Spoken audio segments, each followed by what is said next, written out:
नमस्कार। आप सभी का हार्दिक अभिनंदन। आइए ब्रह्म पुराण के अगले अध्याय का पाठन आरंभ करते हैं।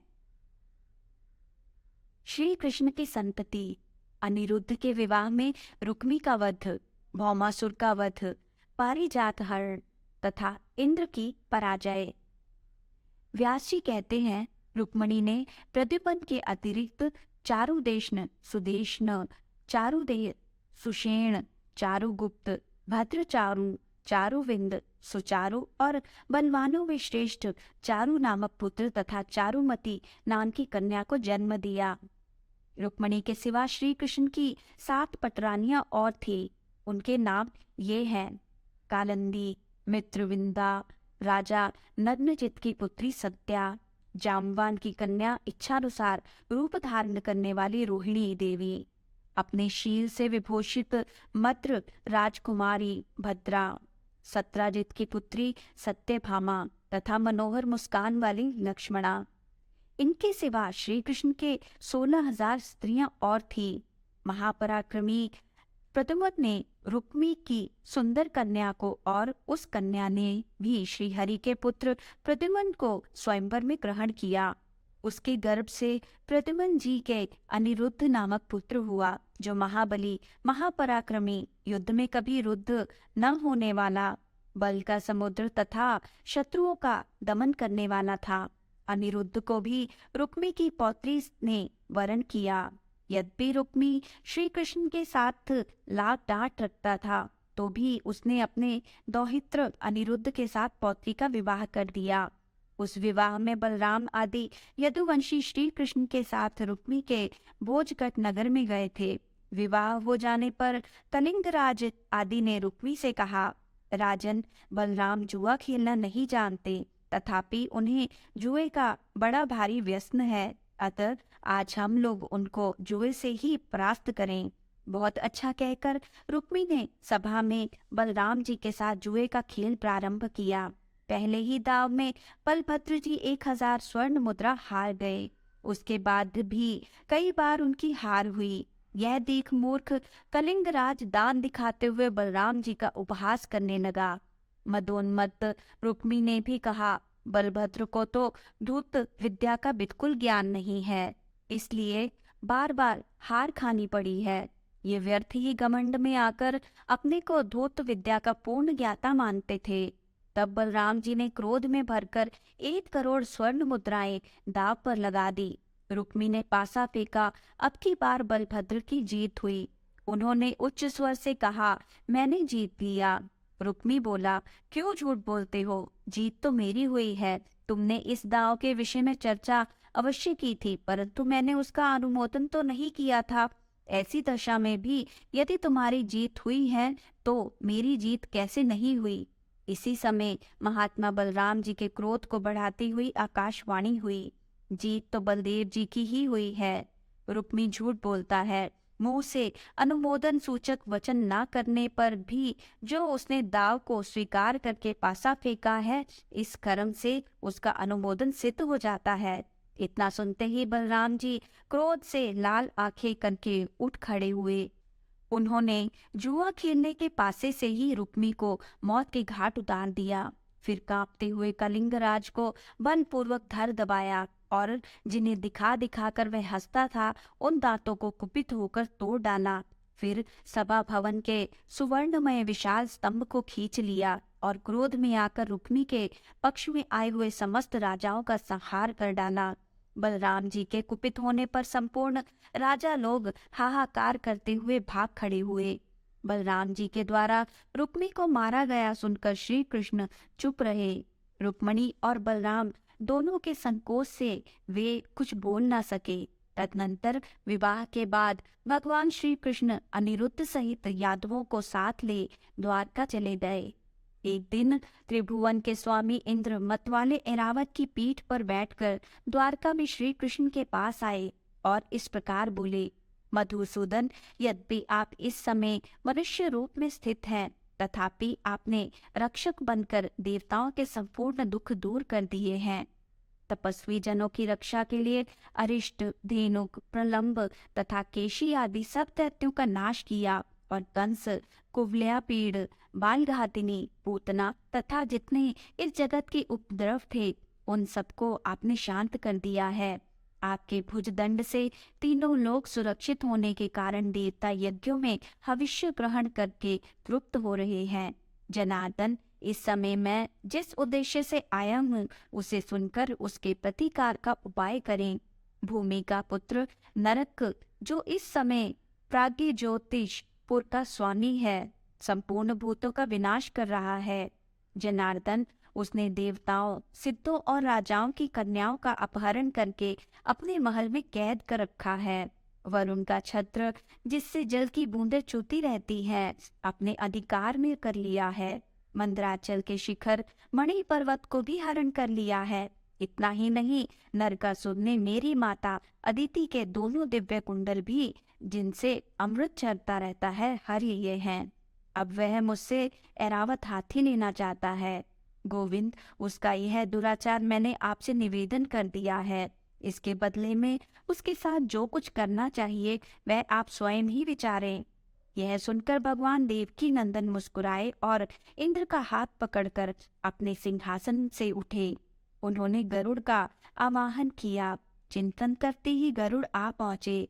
भगवान सत्यभामा को बिठाकर स्वयं भी गरुड़ पर सवार हुए और प्राग्ञ ज्योतिषपुर की ओर निकल गए।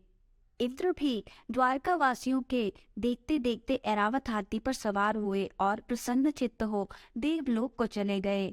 प्राग्ञ ज्योतिषपुर के चारों ओर 100 योजन तक भयंकर पाशों का घेरा बना हुआ था। शत्रुओं की सेना को रोकने के लिए वे पाश लगाए गए थे। श्री हरि ने सुदर्शन चक्र लगाकर उन सब पाशों को काट डाला। तब मुर नामक दैत्य ने खड़े होकर भगवान का सामना किया, किंतु भगवान ने उसे मार डाला। मुर के 7,000 पुत्र थे। श्री हरि ने चक्र की धार रूप अग्नि से उन सबको पतंगों की भांति भस्म कर दिया। मुर को मारकर उन्होंने हयग्रीव और पंचजन को भी यमलोक पठाया तथा बड़ी उतावली के साथ प्राग्ञ ज्योतिषपुर पर धावा किया। नरक बहुत बड़ी सेना के साथ सामने आया। उसके साथ श्री कृष्ण का घोर युद्ध हुआ। उसमें श्री गोविंद ने सहस्त्रों दैत्यों का संहार किया। भूमि पुत्र नरक अस्त्र शस्त्रों की वृष्टि कर रहा था। दैत्य मंडल का विनाश करने वाले श्री हरि ने चक्र चलाकर उस असुर के 2 टुकड़े कर दिए। नरक के मारे जाने पर भूमि अदिति के दोनों कुंडल लेकर उपस्थित हुई और जगदीश्वर श्री कृष्ण से इस प्रकार बोली, नाथ, आपने वराह रूप धारण करके जिस समय मुझे उठाया था उस समय आपका स्पर्श होने से मेरे गर्भ से यह पुत्र उत्पन्न हुआ था। अतः इसे आपने ही दिया और आपने ही मार गिराया। ये दोनों कुंडल लीजिए और नरकासुर की संतान की रक्षा कीजिए। प्रभु, मेरा ही भार उतारने के लिए आप अंश सहित अवतार धारण करके इस लोक में आए हैं। आप ही कर्ता, विकर्ता और संहारता है। आप ही अविनाशी कारण हैं और आप ही जगत स्वरूप हैं। अच्युत, मैं आपकी क्या स्तुति कर सकती हूँ। आप परमात्मा, जीवात्मा और अविनाशी भूतात्मा है। अतः आपकी स्तुति हो ही नहीं सकती। फिर किस लिए असंभव चेष्टा की जाए। सर्वभूतात्मन, मुझ पर प्रसन्न होइए। नरकासुर ने जो अपराध किया है उसे क्षमा कीजिए। वह आपका पुत्र था, अतः उसे दोष रहित करने के लिए ही आपने मारा है। भूत भावन भगवान श्री कृष्ण ने पृथ्वी की प्रार्थना सुनकर तथास्तु कहा। नरकासुर के महल में जो रत्न थे उन्हें अपने अधिकार में कर लिया। अंतपुर में जाकर उन्होंने 16,100 कन्याएं देखी। 4 दांत वाले 6,000 हाथी और काम्बोज देश के 21 लाख घोड़े भी देखे। श्री गोविंद ने उन कन्याओं, हाथियों और घोड़ों को द्वारकापुरी भेज दिया। वरुण के छत्र और मणि पर्वत पर भी दृष्टि पड़ी। उन्हें भगवान ने पक्षीराज गरुड़ पर रख लिया। फिर सत्यभामा के साथ स्वयं भी गरुड़ पर सवार हो अदिति को कुंडल देने के लिए स्वर्ग लोक में गए। वरुण के छत्र, मणि पर्वत और पत्नी सहित श्री कृष्ण को पीठ पर लिए गरुड़ जी मौत से चले जा रहे थे। स्वर्ग के द्वार पर पहुंचकर श्री कृष्ण ने शंख बजाया। शंख की आवाज सुनकर संपूर्ण देवता अर्घ्य पात्र लिए भगवान की सेवा में उपस्थित हुए। उनके द्वारा पूजित हो भगवान श्री कृष्ण देव माता अदिति के महल में गए। वह भव्य भवन श्वेत बादलों के समान धवल और पर्वत शिखर के सदृश ऊंचा था। उसमें प्रवेश करके भगवान ने अदिति को देखा और इंद्र सहित उनके चरणों में प्रणाम किया। फिर दोनों दिव्य कुंडल उन्हें अर्पित किए और नरकासुर के मारे जाने का समाचार भी कह सुनाया।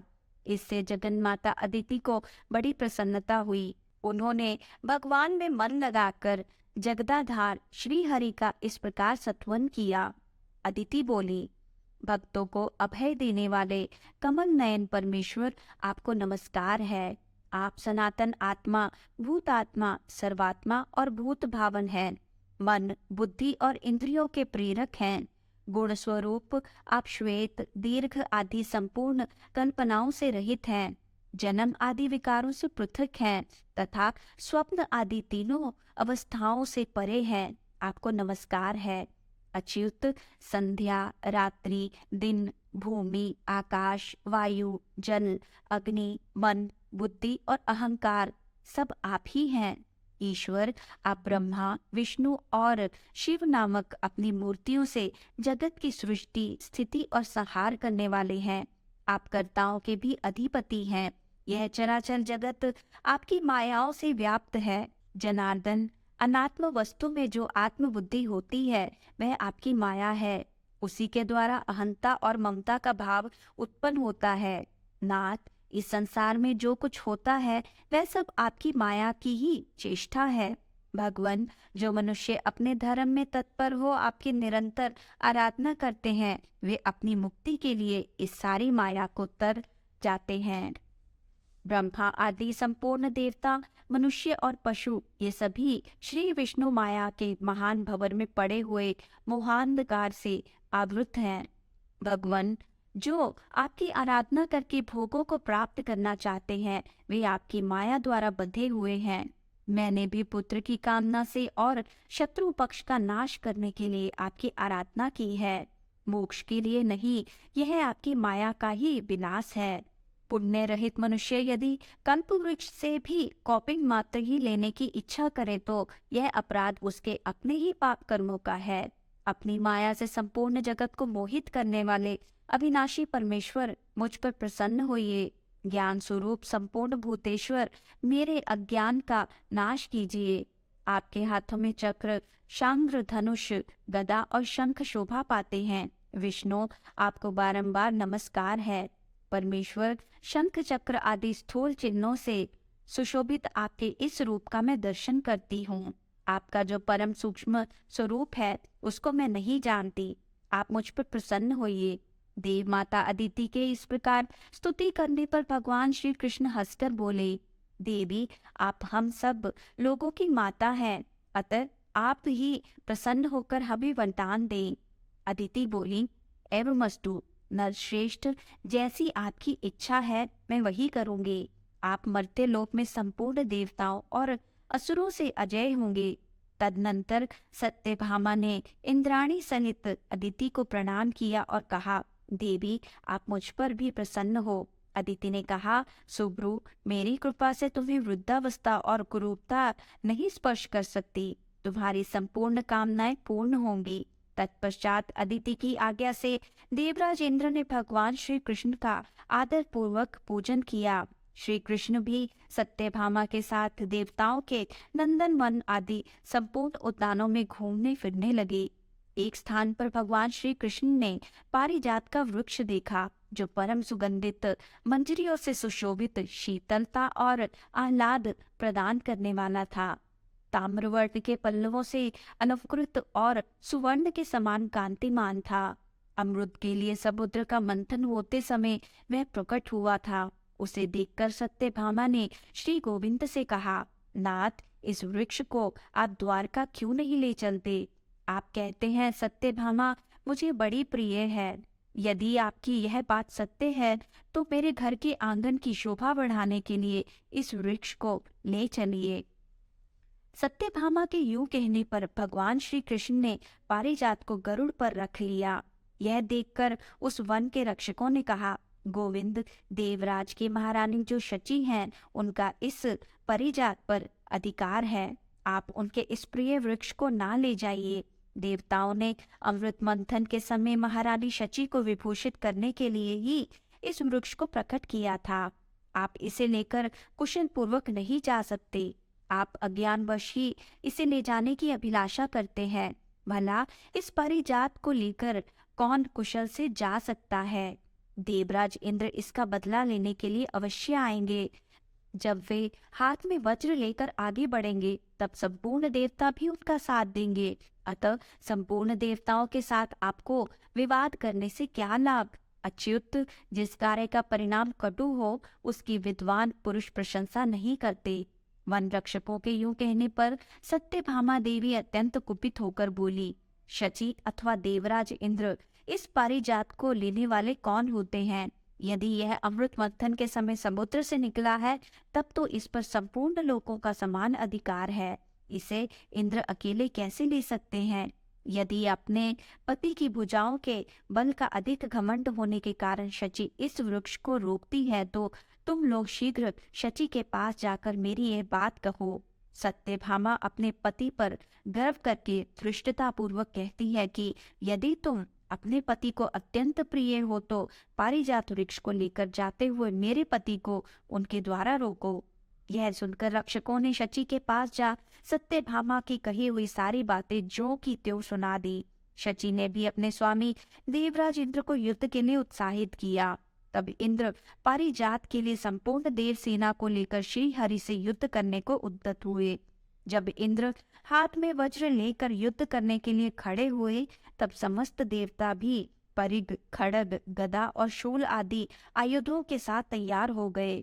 भगवान श्री कृष्ण ने देखा इंद्र ऐरावत पर सवार हो देव परिवार को साथ ले युद्ध के लिए उपस्थित है। तब उन्होंने 5 जन्य शंख बजाया। उसकी ध्वनि से संपूर्ण दिशाएं गूंज उठीं। साथ ही उन्होंने सहस्त्रों और लाखों बाणों की वर्षा आरंभ कर दी।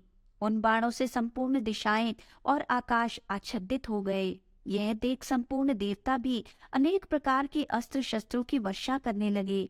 संपूर्ण जगत के स्वामी भगवान मधुसूदन ने देवताओं के छोड़े हुए एक एक अस्त्र शस्त्र के खेल खेल में ही हजारों टुकड़े कर डाले।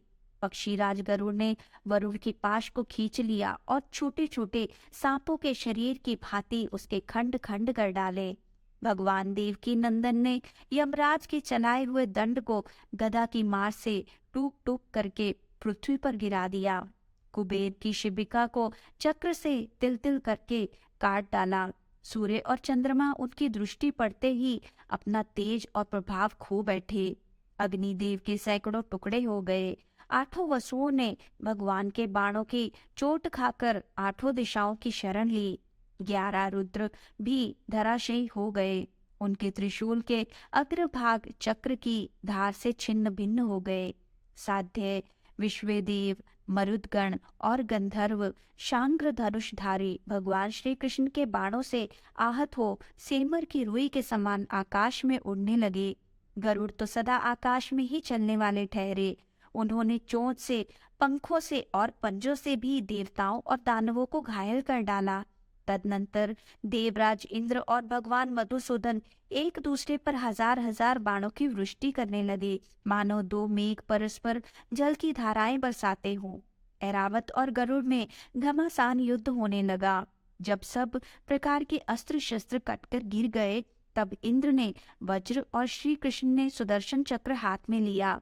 उन दोनों को वज्र और चक्र हाथ में लिए देख चराचर जीवों सहित संपूर्ण त्रिलोकी में हाहाकार मच गया। अंततो गत्वा इंद्र ने वज्र को चला ही दिया, किंतु भगवान श्री कृष्ण ने उसे हाथ में पकड़ लिया।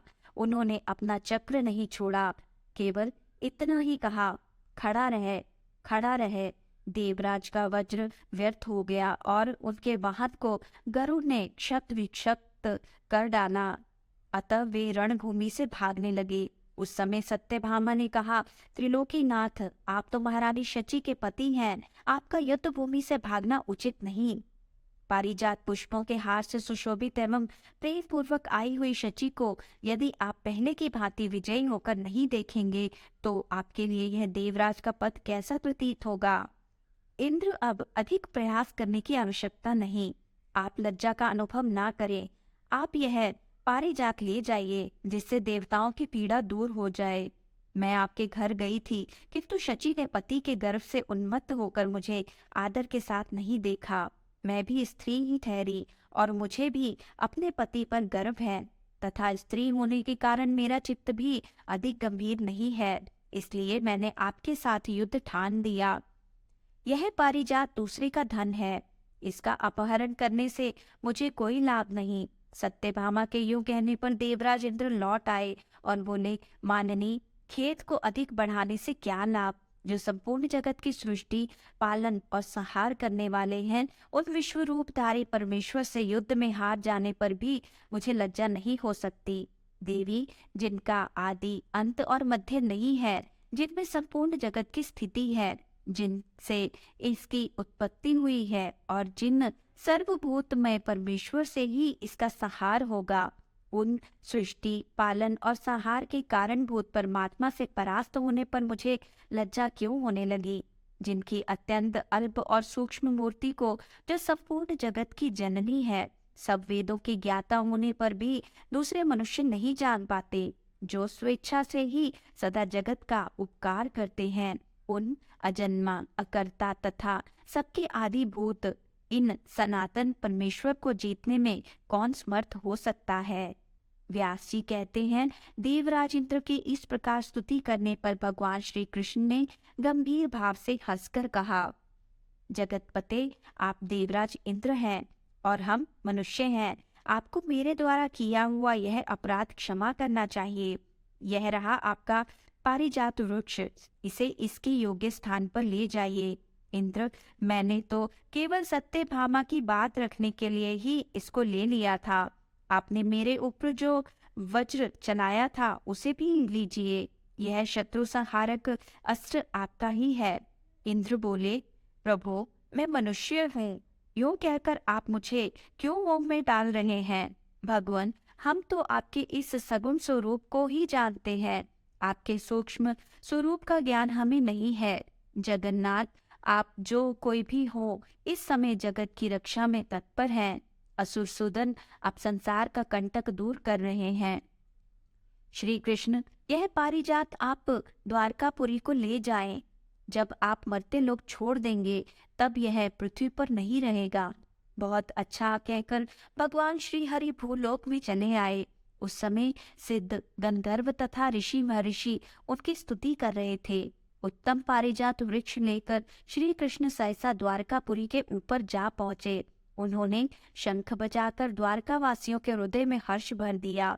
फिर सत्यभामा के साथ गरुड़ से उतरकर पारिजात को उनके आंगन में लगाया। उसके नीचे जाने पर सब लोगों को अपने पूर्व जन्म की बातें याद आ जाती थी। उसके फूलों की सुगंध से 12 कोस तक की पृथ्वी सुवासित रहती थी। संपूर्ण यादवों ने उस वृक्ष के पास जाकर जब अपना मुख देखा तब उन्होंने अपने को अमानव, देवता तुल्य पाया। आज के इस पाठन को हम यही विराम देते हैं और अगले अध्याय के पाठन के लिए आपके साथ फिर से जुड़ेंगे। आइए ब्रह्मा जी के इस मंत्र से आज का समापन करते हैं। ओम ब्रह्मणे नमः। ओम ब्रह्मणे नमः। ओम ब्रह्मणे नमः। ओम ब्रह्मणे नमः। ओम ब्रह्मणे नमः। ओम ब्रह्मणे नमः। ओम ब्रह्मणे नमः। धन्यवाद।